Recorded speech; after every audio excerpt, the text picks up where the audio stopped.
بسم الله الرحمن الرحيم يا أيها الذين آمنوا اتقوا الله وقولوا قولا سديدا يصلح لكم أعمالكم ويغفر لكم ذنوبكم ومن يطع الله ورسوله فقد فاز فوزا عظيما صدق الله العظيم وقال النبي صلى الله عليه وسلم تركت فيكم أمرين لن تضلوا ما تمسكتم بهما كتاب الله وسنتي أو كما قال عليه الصلاة والتسليم۔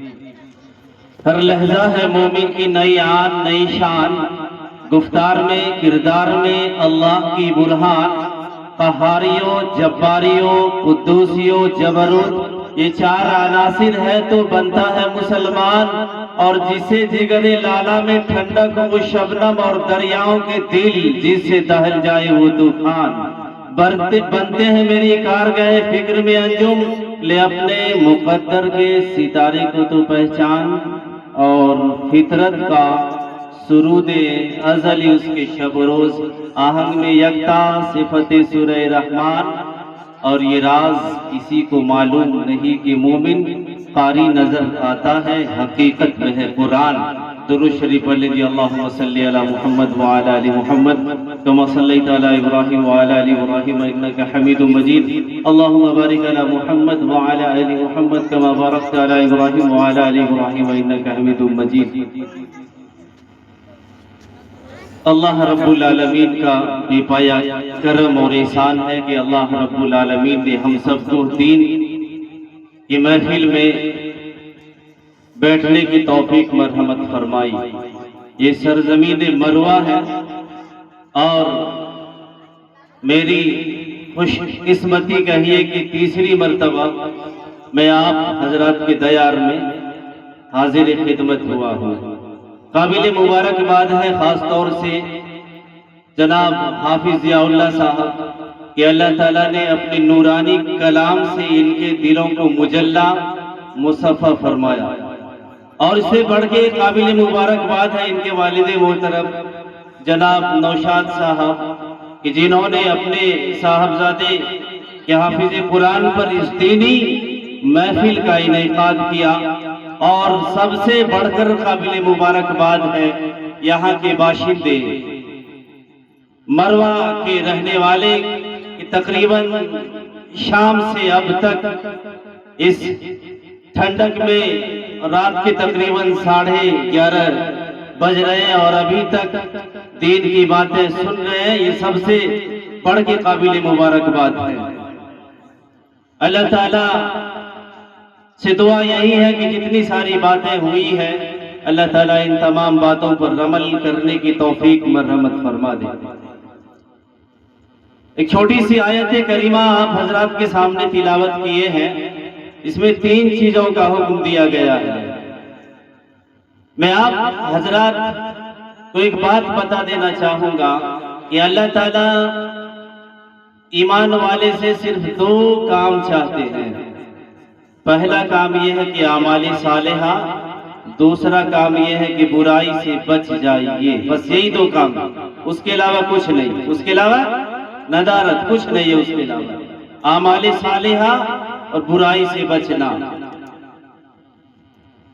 اللہ کا ارشاد ہے اس آیت کریمہ کے اندر، یا ایھا الذین آمنوا، اے ایمان والو، پہلے یہ کہا گیا ایمان میں داخل ہو جاؤ، ہم لوگ ایمان والے ہیں، ایمان والے ہیں، ایمان میں داخل ہیں ہم لوگ۔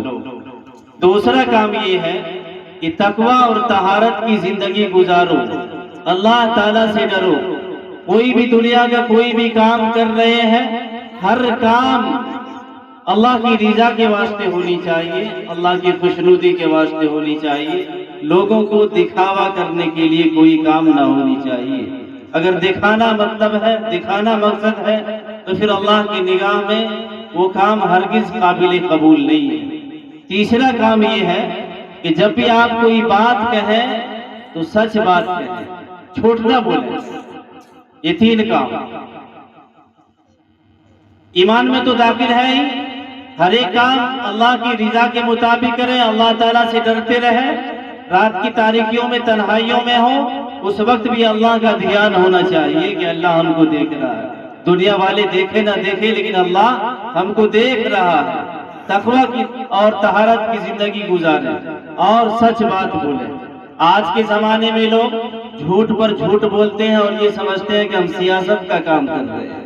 میں آپ کو بتا دوں، جس نبی کے نام لیوا ہیں حضرت محمد صلی اللہ علیہ وسلم، آپ صلی اللہ علیہ وسلم نے تو مذاق کے اندر بھی جھوٹ نہیں بولا۔ آج کے زمانے میں لوگ چائے کے ہوٹلوں پہ بیٹھیں گے، 4-5 آدمی بیٹھیں گے، 4-5 ہماری ماں اور بہنیں بیٹھیں گی، بس جھوٹ بولنا، دوسری کی برائی کرنا۔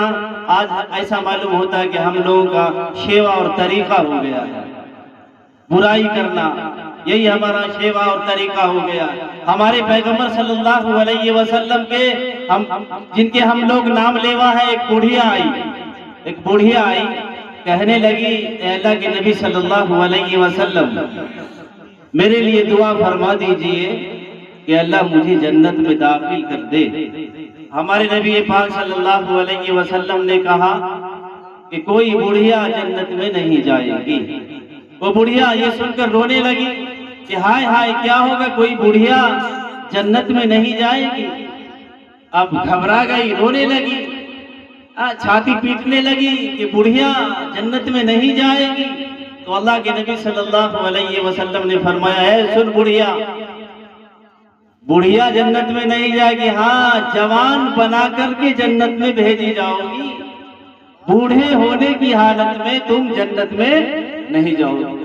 تو دیکھ لیجیے اللہ کے نبی صلی اللہ علیہ وسلم ایک بوڑھی عورت سے دل لگی کر رہے ہیں، خوش طبی کر رہے ہیں۔ جھوٹ ہے اس میں، جھوٹ کا کوئی شائبہ نہیں ہے۔ اسی طریقے سے ایک دیہاتی آیا، دیہات کے رہنے والے اللہ کے نبی صلی اللہ علیہ وسلم کے پاس، اور کہنے لگا، اے اللہ کے نبی صلی اللہ علیہ وسلم، مجھے ایک اونٹنی دے دیجیے تاکہ میں اس پر سواری کر سکوں، سواری کا کام آ سکے، اونٹنی دے دیجیے۔ تو اللہ کے نبی صلی اللہ علیہ وسلم نے بطور دل لگی کہ ان سے کہا، میں تجھے ایک اونٹنی کا بچہ دوں گا۔ وہ کہنے لگا، اے اللہ کے نبی صلی اللہ علیہ وسلم، میں اونٹنی کا بچہ لے کر کے کیا کروں گا، مجھے تو سواری کے لیے چاہیے۔ تو اللہ کے نبی صلی اللہ علیہ وسلم نے فرمایا، میں تمہیں جو بھی بچہ دوں گا تو وہ بھی تو کسی نہ کسی اونٹنی کا ہی ہے۔ تو دیکھ لیجیے جھوٹ ہے ہی نہیں۔ تو ہمارے پیغمبر صلی اللہ علیہ وسلم مذاق میں بھی سچ بات بول رہے ہیں۔ آج ہمارے معاشرے میں ہماری ماں اور بہنیں جھوٹ سکھا رہی ہیں، والد محترم بچے کو جھوٹ سکھا رہے ہیں۔ ایک مرتبہ کا واقعہ ہے، ایک خاتون اپنے بچے کو بلا رہی تھی کہ بیٹا ادھر آؤ، وہ آنے کے لیے تیاری نہیں، بیٹا ادھر آ جاؤ، ادھر آؤ، ادھر آؤ، میں تجھے کچھ دوں گی، ادھر آؤ۔ بلاتے ہیں، آج کے زمانے میں بھی چھوٹے چھوٹے بچے اگر بات نہیں مانتے ہیں تو بڑے بزرگ اور ہماری ماں اور بہنیں بلاتی ہے بچے، ادھر آؤ بابو، ادھر آؤ نونو، تم کو کوئی چیز دیں گے۔ تو اللہ کے نبی صلی اللہ علیہ وسلم نے اس عورت سے پوچھا، تم جو اس بچے کو بلا رہی تھی تمہارا کیا مقصد تھا، کیا چیز دیتی؟ تو ہمارے نبی پاک صلی اللہ علیہ وسلم کو اس عورت نے جواب دیا کہ اللہ کے نبی صلی اللہ علیہ وسلم، میں اس بچے کو بلا رہی تھی، اس لیے بلا رہی تھی کہ میرے پاس ایک کھجور ہے، وہ اگر آتا تو میں کھجور دیتی۔ تو اللہ کے نبی صلی اللہ علیہ وسلم نے فرمایا، اگر تیرا دینے کا ارادہ نہیں ہوتا، بس یوں ہی اپنے پاس بلانے کے لیے بول رہی تھی ادھر آؤ کوئی چیز دوں گی، اور اگر نہیں دیتی تو یہ جھوٹ ہو جاتا۔ آج ہمارے زمانے کے اندر ہماری ماں اور بہنیں بچے کو بلانے کے لیے ادھر آ جاؤ بابو، ادھر آؤ کوئی چیز دوں گی، تو یہ اگر کوئی چیز نہیں دے رہے ہیں تو یہ جھوٹ لکھا جائے گا۔ تو آج ہمارے زمانے میں اور خاص طور سے دیکھ لیجئے، یہ موبائل ہے، موبائل ہے، گھنٹی بجی اور آپ والد محترم جو ہے بات نہیں کرنا چاہتا کسی صاحب سے، بچے کو کہتا ہے بیٹی کو اٹھاؤ اور کہہ دو کہ ابا حضور گھر پہ نہیں ہے۔ بیٹا دیکھ رہا ہے کہ ابا حضور تو گھر پہ ہے، امی صاحبہ گھر پہ ہے، اور باپ کہہ رہا ہے، جواب کہہ رہا ہے کہ بول دو کہ اگلا آدمی کو بول دو کہ ابا حضور گھر پہ نہیں ہے۔ تو بچے کے دماغ میں یہ بات بیٹھ جاتی ہے، اچھا جھوٹ بولنا کوئی بڑا گناہ کا کام نہیں ہے، تو یہ تو ابا حضور کر رہے ہیں، امی صاحبہ کر رہی ہیں، تو یہ جھوٹ ہم سکھا رہے ہیں، ہماری ماں اور بہنیں سکھا رہی ہے اپنے بچے کو، والد محترم سکھا رہے ہیں، اسی لیے جھوٹ کو بڑا گناہ قرار دیا۔ آج ہمارے زمانے کے اندر یہ زبان جو سرکاری زبان ہے، یہ تو کسی کے قابو میں ہے ہی نہیں بھئی۔ یہ زبان جو اللہ تعالیٰ نے دی ہے، اللہ تعالیٰ نے اس کو صحیح جگہ استعمال کیجئے، حق بولنے میں، سچ بولنے میں استعمال کیجئے۔ بس ایسا معلوم ہوتا ہے آج ہمارے زمانے میں کہ جو زبان اللہ تعالیٰ نے سرکاری مشین جو لگا دی ہے، بس دوسرے کی برائی کرنا۔ ابھی سارے حضرات یہاں پہ تشریف فرما ہے، صبح میں دیکھیے گا، اچھا فلانا مولانا صاحب اچھی تقریر کی، فلاں مولوی صاحب اچھے انداز میں نعت پڑھ رہے تھے، فلاں صاحب، یہی سارا کا سارا نظام چل رہا ہے معاشرے کے اندر۔ کس کی تقریر اچھی ہو رہی ہے، کس کی اچھی نہیں ہو رہی ہے، یہی چرچا ہوتا ہے صبح ہونے کے بعد۔ ایسا نہیں کیجیے مسلمانوں، اور یہ زبان جو اللہ تبارک و تعالیٰ نے نعمت کی شکل میں دے رکھی ہے، اس کو صحیح استعمال کیجیے۔ کوئی انسان اپنی زبان سے کوئی بات نہیں کہتا ہے، اللہ تعالیٰ کی طرف سے نگہبان مقرر ہے، وہ لکھ رہے ہیں۔ قرآن پڑھیے مسلمانوں، پڑھیے قرآن۔ یہ قرآن اللہ کے نبی صلی اللہ علیہ وسلم کے زمانے میں پڑھا جاتا تھا، اس زمانے میں پڑھا جا رہا ہے، اور قیامت تک یہ قرآن پڑھا جانے والا بن کے رہے گا۔ قرآن پڑھیے۔ قرآن کریم کے اندر اللہ رب العالمین نے ارشاد فرمایا، ما یلفظ من قول الا لدیہ رقیب عتید، کہ کوئی بات انسان اپنی زبان سے نہیں نکالتا ہے کہ اللہ تعالیٰ کی طرف سے ایک نگہبان مقرر ہے اور اس بات کو لکھ لیتا ہے۔ کتنے سارے یہاں تو ہمارے ناظم کدھر چلے گئے بھائی، نظامت کرنے والے حافظ عرفان صاحب، جتنے مقرر ہیں انہی کا نام لکھا ہوا، آپ لوگوں کا نام لکھا نہیں ہے، دیکھ لیجئے لسٹ میں، آپ حضرات کا نام اس لسٹ میں نہیں ہے، صرف انہی حضرات کا نام اس لسٹ کے اندر ہے جو یہاں پر خطابت یا نعت نبی گنگنائے ہیں، حمد باری تعالیٰ پیش کیے ہیں، انہی صاحب کا نام ہے، آپ حضرات کا نام نہیں ہے۔ لیکن میں آپ سب کو بتا دینا چاہوں گا کہ اگرچہ ہمارے ناظم صاحب عرفان صاحب نے آپ حضرات کا نام نہیں لکھا ہے، لیکن یقین جانیے فرشتے جو اللہ تعالیٰ کی نورانی مخلوق ہے سب کا نام لکھ دیے، اور نام کے ساتھ ان کے والد محترم کا بھی نام لکھ دیا گیا ہے کہ سرزمین مروہ میں جو ہے دین کی باتیں ہو رہی تھی، دینی محفل میں لوگ بیٹھے ہوئے تھے، فلاں صاحب کا نام لکھا ہوا ملے گا۔ تو ہر ایک انسان کا نام فرشتے لکھ دیے۔ فرشتے اللہ تعالیٰ کے حکم کہ ذرہ برابر بھی خلاف ورزی نہیں کرتے، اور یہ ایسی محفل ہے کہ فرشتے اللہ کے دربار میں جاتے ہیں، اور اللہ رب العالمین سوال فرماتا ہے فرشتوں سے کہ فرشتے کہاں سے آئے؟ تو فرشتے جواب دیتے ہیں کہ سرزمین ہندوستان میں مروہ گاؤں سے تشریف لایا ہوں، اور وہاں پر اللہ اس کے رسول کی باتیں بیان کی جا رہی تھی، لوگ کافی تعداد میں وہاں پر مرد اور خواتین امت بھی تشریف فرما تھی۔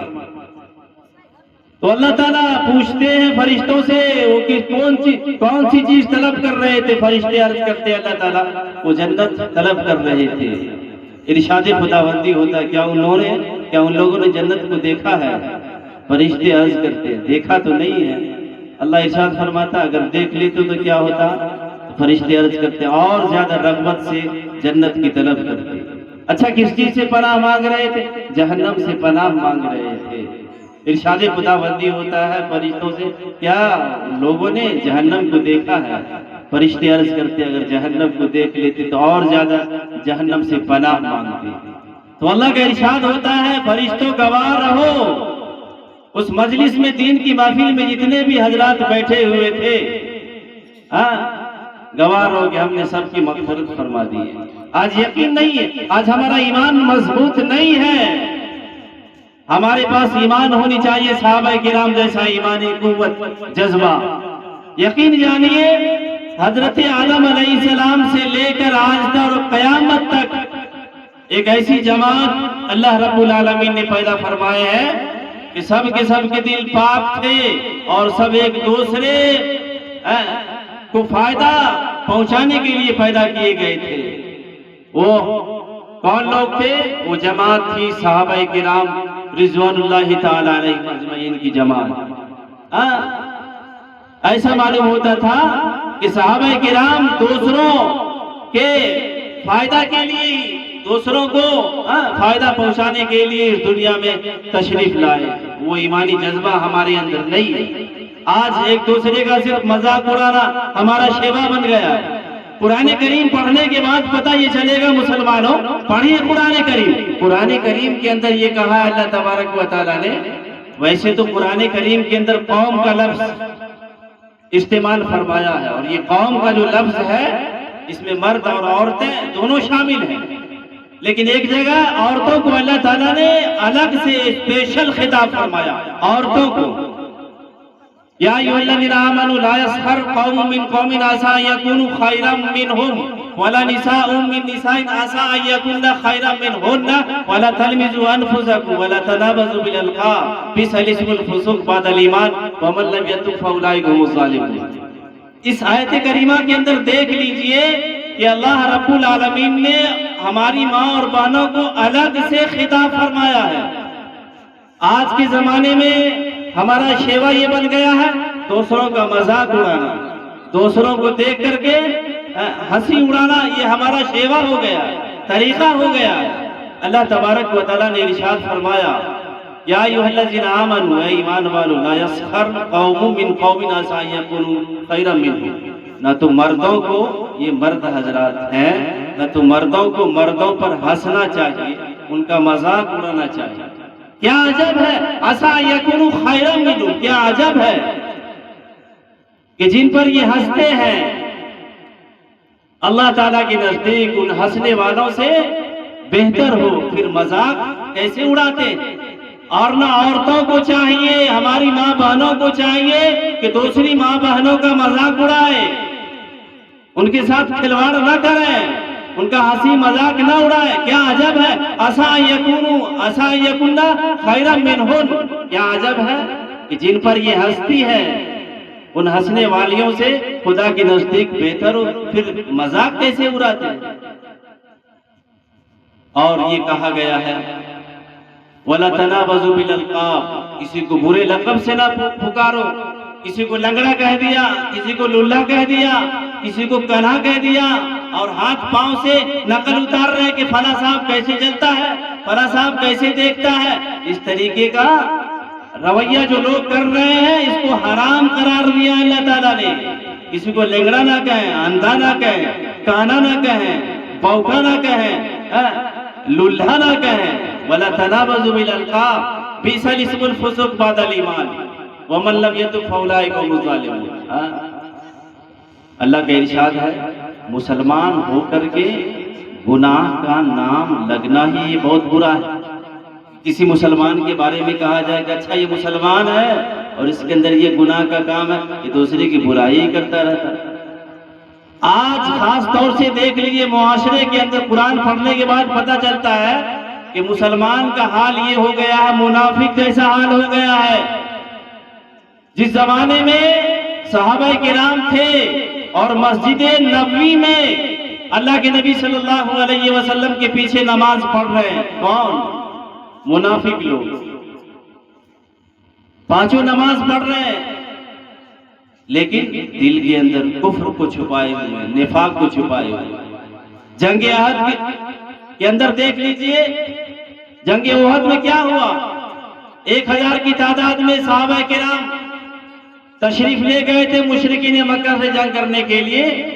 یہ منافقین لوگ، رئیس المنافقین عبداللہ ابن ابی ابن سلول نے کیا کیا؟ 300 صحابہ کرام کو، یعنی اپنے ہم چیلے کو، دوستوں کو لے کر کے میدان جہاد سے نکل گیا، بھاگ گیا۔ ان سے کہا گیا، قرآن کریم نے نقل فرمایا ہے، ان سے کہا گیا کہ بھائی آؤ اور جہاد کرو، جہاد کرو، آؤ۔ یا جہاد نہیں کرو گے تو کم سے کم تعداد اور بھیڑ ہی جمع کرو، کیونکہ بھیڑ اور تعداد کو دیکھ کر کے دشمن کے اوپر رو پڑتا ہے۔ وہ کہنے لگا وہ ڈھنگ کی لڑائی ہے، کہاں وہ 3 گنا تعداد میں مشرکین لوگ، کہاں ہم لوگ۔ لیکن اللہ تعالیٰ نے نقل کیا اس کی دل کی بات کو، کہ دل میں یہ نہیں ہے، دل میں بات یہ ہے کہ مسلمان ختم ہو جائے۔ آج یہی ہو گیا ہے، آج ہمارے مسلمانوں کا حال یہی ہو گیا ہے۔ ایک دوسرے کے بارے میں برائی کرنا اور غیبت کرنا، یہ غیبت جو ہے نا اچھے اچھے کو کھا جائے گی بھائی۔ لوگ یہ کہتے ہیں ارے ہم تو اس کے منہ پہ بول دیں، کیا کہتے ہیں؟ ارے یہ بات تو ہم تو اس کے منہ پہ بول دیں۔ اگر منہ پہ اگر آپ بول دیں گے تو وہ تو لمز ہو جائے گا، کیا ہو جائے گا؟ وَلَا تَلْمِزُوا أَنفُسَكُمْ، یہ کیا ہو جائے گا؟ تانا ہو جائے گا، تانا دے رہے ہیں۔ اور اتنا بڑا گناہ ہے، تانا کے بارے میں آیا، تانا دے رہے ہیں۔ وَلَا تَلْمِزُوا، منہ پہ آپ بولیں گے، اتنی ہمت آپ کو، آپ منہ پہ بولیں گے، تانا دیں گے آپ۔ اور تانا جو دیتا ہے معاشرے کے اندر، یہ کہا گیا ہے کہ زندہ آدمی کا گوشت کھانا۔ جو تانا دے، منہ پہ تانا دے، احسان جتلائے کہ ہم نے تمہارے اوپر احسان کیا، ہم نے تم کو مصیبت کے وقت میں کھانا دیا، کپڑا دیا، ہم نے ہی تمہاری مدد کی۔ تانا دے رہا ہے، یہ تانا دینا اتنا بڑا گناہ ہے کہ زندہ انسان کا گوشت کھا رہا ہے۔ اور اگر پیٹھ پیچھے برائی کر رہا ہے، برائی پائی جا رہی ہے، چوری کرتا ہے، شراب نوشی کرتا ہے، بےایمانی شیطانی کرتا ہے، اس کے اندر برائی ہے، پھر اس کی برائی بیان کر رہا ہے پیٹھ پیچھے، یہ تو غیبت ہے۔ اور غیبت جو کرتا ہے تو سمجھ لیجئے کہ مرے ہوئے انسان کا، انسان بھی کون؟ بھائی، اور بھائی بھی کون؟ مرا ہوا۔ وَلَا يَغْتَبْ بَعْضُكُمْ بَعْضًا أَيُحِبُّ أَحَدُكُمْ أَن يَأْكُلَ لَحْمَ أَخِيهِ مَيْتًا فَكَرِهْتُمُوهُ۔ تو سامنے میں اگر کوئی کسی کو تانا دے رہا ہے تو سمجھ لیجئے کہ وہ زندہ انسان کا گوشت کھا رہا ہے، اور اگر پیٹھ پیچھے کسی کی برائی کر رہا ہے تو مرا ہوا انسان نہیں بلکہ بھائی کا گوشت کھا رہا ہے۔ کوئی بھائی کا گوشت کھائے گا وہی مرا ہوا۔ ایک تو گوشت انسان کا، اور انسان بھی کون؟ اس کا بھائی، اور بھائی بھی کون؟ مرا ہوا۔ کتنی قباحت ہے۔ گوشت کھا رہا کس کا؟ انسان کا، انسان بھی کون؟ بھائی، اور بھائی بھی کون؟ مرا ہوا۔ تو جو انسان جو ہے غیبت کرتا ہے وہ اپنے مرے ہوئے بھائی کا گوشت کھا رہا ہے۔ کوئی انسان مرے ہوئے بھائی کے گوشت کو کھانا پسند نہیں کرتا ہے، تو اسی طریقے سے غیبت کرنا بھی پسند نہ کرے مسلمانوں۔ اور خاص طور سے ہماری ماں بہنوں کے لیے پیغام یہی ہے، اللہ کے نبی صلی اللہ علیہ وسلم، وقت بھی بہت زیادہ ہو چکا ہے، خاص طور سے ہماری ماں بہنوں کے لیے اللہ کے نبی صلی اللہ علیہ وسلم نے فرمایا کہ اگر ہماری ماں بہنیں 5 نماز پڑھ لیں گی، 5 نماز کا اہتمام کیجیے۔ دنیا کچھ بھی نہیں ہے۔ المرأۃ اذا صلت خمسہا، جب عورتیں حضرات 5 وقت کی نماز پڑھ لے، المرأۃ اذا صلت خمسہا واطاعت بالہا، اور اپنے شوہروں کی، اپنے مردوں کی اطاعت کرے، جائز کام میں، ناجائز کام میں اگر کہے تو پھر تو لات مار دینا ہے۔ جائز کاموں میں اس کی اطاعت کرنا ہے، فرما برداری کرنا ہے، شوہر کی بات کو ماننا ہے۔ واطاعت بالا وصامت شہرہ، رمضان کا مہینہ آنے والا ہے، اس میں روزہ رکھے گی، اور وَأَحْسَنَتْ فَرْجَهَا، اور اپنی عزت کی، ناموس کی حفاظت کرے گی، تو اللہ کے نبی صلی اللہ علیہ وسلم نے فرمایا فَلْتَدْخُلْ مِنْ أَيِّ أَبْوَابِ الْجَنَّةِ، جنت کے 8 دروازے ہیں، جس دروازے سے چاہو گی داخل ہو جاؤ گی۔ یہ سب باتیں ہوئی، اللہ تعالی ہم سب کو ان باتوں پر عمل کرنے کی توفیق مرحمت فرما دیجئے۔ اللہ تعالی جتنی باتیں ہوئی ہیں اللہ تعالی 100% اس پر عمل کرنے کی توفیق مرحمت فرمائے، اور اللہ تعالی پوری بستی کے اندر ہر جتنے بھی گھر ہیں اللہ تعالی ہر گھروں کے اندر اللہ دینداری عطا فرما دے، اور ہر صاحب اولاد، ہر والدین کو چاہیے کہ اپنے بچے کو جو ہے حافظ قرآن بنائے۔ اللہ تعالی ہم سب کے جو ہے اس کوشش کو، کاوش کو قبول فرمائے۔ بہت ساری باتیں رہ گئی، انشاءاللہ پھر آئندہ کہیں موقع ملے گا تو انشاءاللہ بیان کیا جائے گا۔ اللہ تعالی ہم سب کو عمل کی توفیق مرحمت فرما دے، وما توفیق الا باللہ۔ دعا کر لیجیے، ربنا آتنا فی الدنیا حسنہ وفی الآخرۃ حسنہ وقنا عذاب النار، لا الہ الا انت سبحانک انی کنت من الظالمین، رب اغفر وارحم وانت خیر الراحمین۔ یا کریم آقا، ہم سب گناہگار، خطاکار، سیاہکار، اللہ سب گناہوں کو معاف فرما دیجیے، خطاؤں اور کوتاہیوں سے درگزر فرما دیجیے۔